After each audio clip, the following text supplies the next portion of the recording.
Ignite, sparked by BBB, where conversations are taking place to change the future. Welcome back, everyone, to BBB Sharing. I'm Evie, Director of Ignite, sparked by BBB. We are here in the Ignite podcast studio. This is only the second podcast I've done since being back in the office since the new year, and I have a very special guest with me today. I have Erika Carson with the Brain Bodega. And I know you guys are probably thinking New York, sandwiches, deli shop. No, not quite. Erika, why don't you go ahead and tell everyone what you do? So we are an education support services company.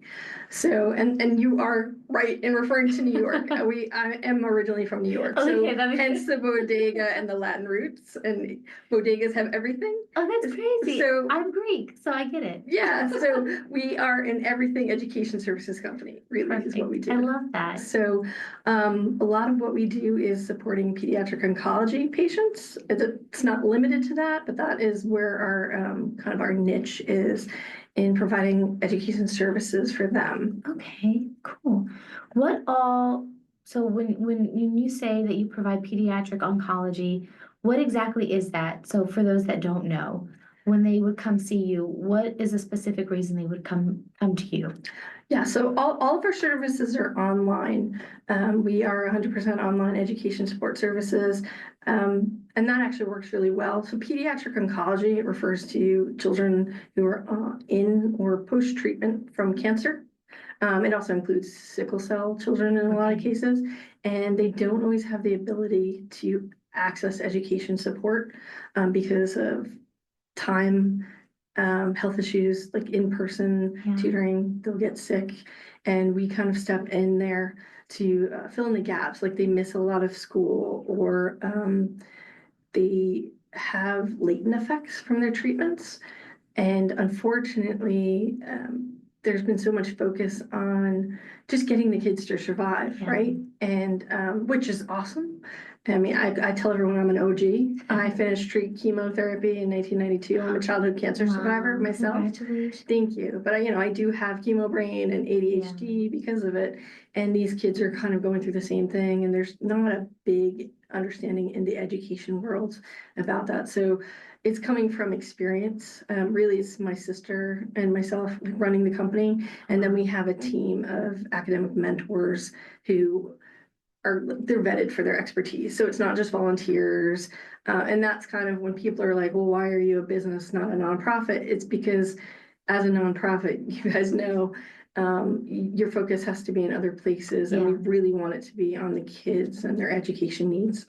That is true. You're right. One of the things that people will say, people that say they've worked for a nonprofit, they say it's probably more stressful than working for any other company because you have to do so many different jobs in one role because of the lack of resources, because of depending all the time for donations and stuff like that. Right. Now, we are a nonprofit and we do have an annual fee for accreditation, but that accreditation fee goes towards so many of the things that we use to help consumers shop smart. Right. And shop for businesses like yourself. And one of the things that I have to agree with is you want the focus to be the kids. There's such a big issue with a lot of schools not realizing, well, why are these students behind? They're behind because they have a much bigger issue to worry about, like surviving. And that's on top of whatever's going on at home, right? You don't know if it's a single parent household and the parent is working 3 jobs, or if there's a language barrier. So there's all these different things. So we offer services in English and in Spanish to make sure that all kids are taken care of and support. Awesome. And it's really just diving in there, almost a gut thing as it started. I started with a company called Trilogy, and we kind of did a split. And I wanted to make sure that we continued on with the education part. And, Trilogy, which is now Pearl, went on to just focus on the tech. And it's really one of those special things that we do, and getting the kids to succeed. Some kids need us for a long time. Some kids get enough of a little service bump and they're off and running. But there are things that people don't realize that happen with cancer kiddos, like they get bullied. In addition to falling behind, they start questioning their own abilities. So being able to provide, and we say academic mentor instead of tutor, because the person that they're working with is not only providing the academic expertise, it's like, okay, let's look at some strategies for long-term success. I think that's amazing. One of the things that, and it's actually funny that you say that because January is mentorship month. And one of the things that we focus on is creating mentorship here. And we really want the students that do come through here, very rarely do they, but the ones that do, we are so happy that they do because they're learning about a marketplace that starts with trust. One of the things that they don't understand is how important mentorship is. Yeah. And I think that I can't even imagine how much they appreciate having people like yourself help them through that difficult process. Yeah, and it's one of the things that we've found is, and it's definitely on the sadder side, we have kids who are terminal.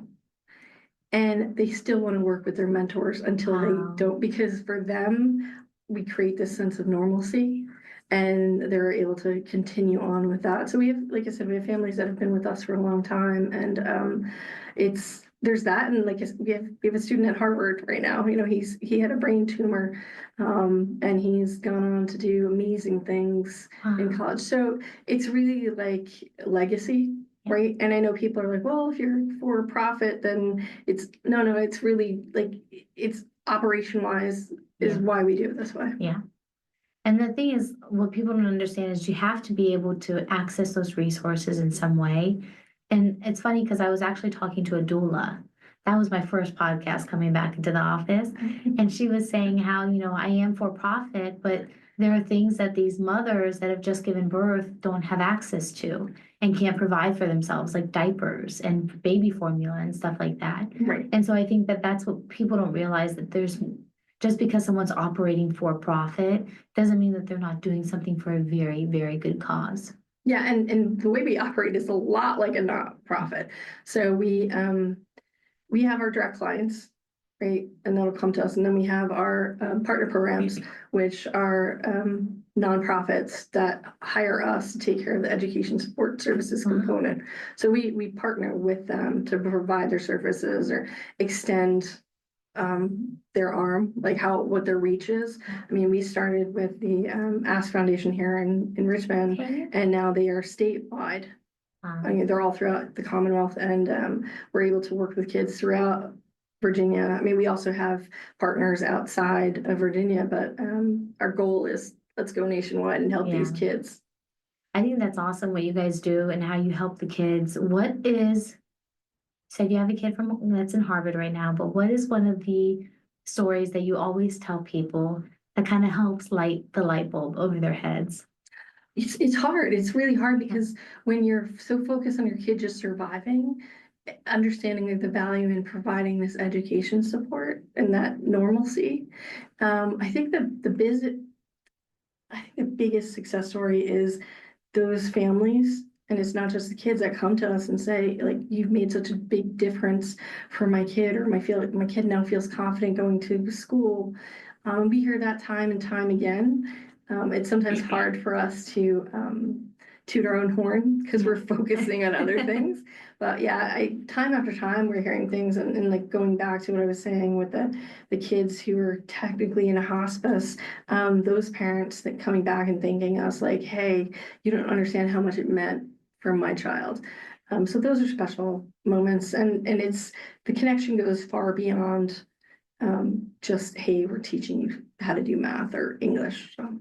I think it is really important. It's very similar to having that one teacher that you really, really loved in school and connected with you, and you're like, their way of communicating with me really resonates, and it helps me feel like at home in the classroom. Because it's so easy to feel left out in general, right? Just being a regular kid, And we have a very holistic approach. So it's one-on-one. Perfect. And it's that child and that schedule. You are the focus. So other kids aren't involved or they're not getting intimidated by what other kids are thinking of them. And I know when people hear online, they're like, oh, oh, that's horrible. It was bad during COVID. It just wasn't for me. It wasn't executed well. Yeah. And my background is technology and education and, kind of putting all of these together in an effective way.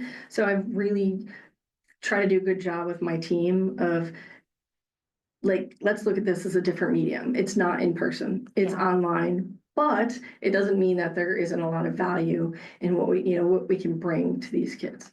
I have to agree. There's a lot of sessions now, even for people that go through therapy, that are doing online or Zoom call therapies, and it's successful because of the one-on-one purpose of it.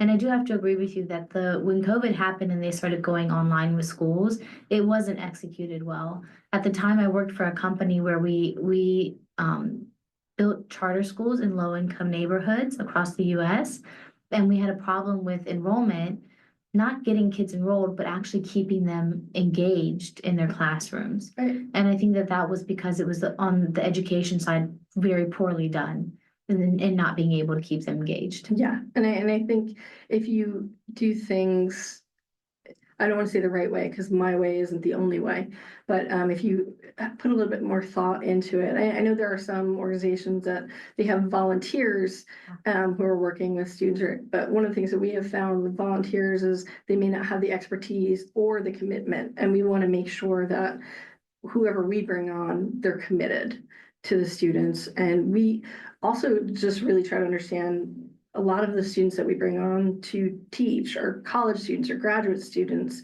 or retired teachers, but we also try to accommodate them because we feel like if you take care of your mentors, our academic mentors, then they will take care of our students. And that's what we've seen happen. It's very true. It's not just a monetary incentive. It's knowing that you work in a place, in an environment that you truly, genuinely enjoy.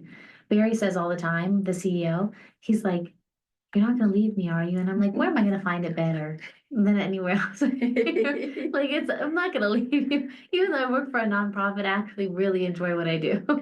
Yeah. And that's the thing is we know that the people that work for us, most of them, they're doing this because they love doing it. Yeah.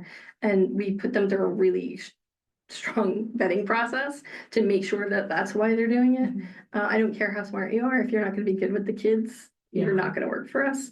And we just want to make sure you're happy, but they also have the flexibility to do what it is they're passionate about on the side or in addition to their work for us. It's amazing. Thank you. So how can people get in touch with you? We have our website, which is www.brainbodega.com. And people can always look me up on LinkedIn, or we have a Facebook page, and they can feel free to contact me directly. We don't hide behind a wall. Even our customer support is our admin team because we feel like having somebody who understands what these families are going through is better than having some digital chat box. On the chat box. Yeah. I can't.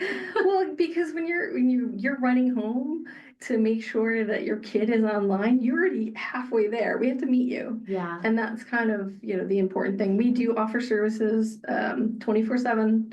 And we offer services nationwide. I mean, our goal is to, like I said earlier, is to get more awareness about what we do and why we're successful and we can help you. And just kind of getting the word out. I love that. Thank you. I think it's an amazing resource for students to have, for kids that are going through, it's already the struggle of being isolated regularly in school. Add on top of that the stress of being sick and being out of school for extended periods of time and not being able to continue building those relationships. Yeah. Having a mentor that teaches you, out of this world, great. Thank you. And like I said earlier, it's not just those kids. We have a lot of kids with ADHD. We have a lot of kids, and they're just looking for someone they can trust. Yeah. And someone to guide them. I have a student right now in college, and he just needed, hey, this is let's organize everything so you can be successful. Let's be proactive. Yeah. ADHD is a big problem. I feel like lately it's been a much bigger issue than or I guess it's addressed more so now than it used to be. Mm-hmm. My brother has ADHD, And for him, he was like, school's not for me. It's not for me. And I was like, it's not that it's not for you. It's that you just don't have the right process in place. Right. And it's a traditional structure, right? So it's not one size fits all. And unfortunately, a lot of schools are that way. So having somebody who I always tell kids when I interview every kid before they come on with us, so I can get a sense of their personality. I always tell them, if you can't get over the wall, we're here to find a way around it with you. Yeah. Whatever that is, like, and I try to explain to them, there's no timeline, there's no anything, no restrictions. You can be successful. You just have a different path. I love it. So thank you, Erika, for coming in here and talking to me. I had a great time getting to know you and the Brain Bodega. Still love that name. I think it's amazing. And love the fact that you're from New York too. I would have never guessed it. My dad's from New York, so. Makes sense. Everyone that is watching, please make sure to like, share, and subscribe on YouTube. It is BBB Central VA. And if you are listening on Spotify, BBB Sharing. Thank you. Thank you, everyone. Ignite, sparked by BBB, where conversations are taking place to change the future.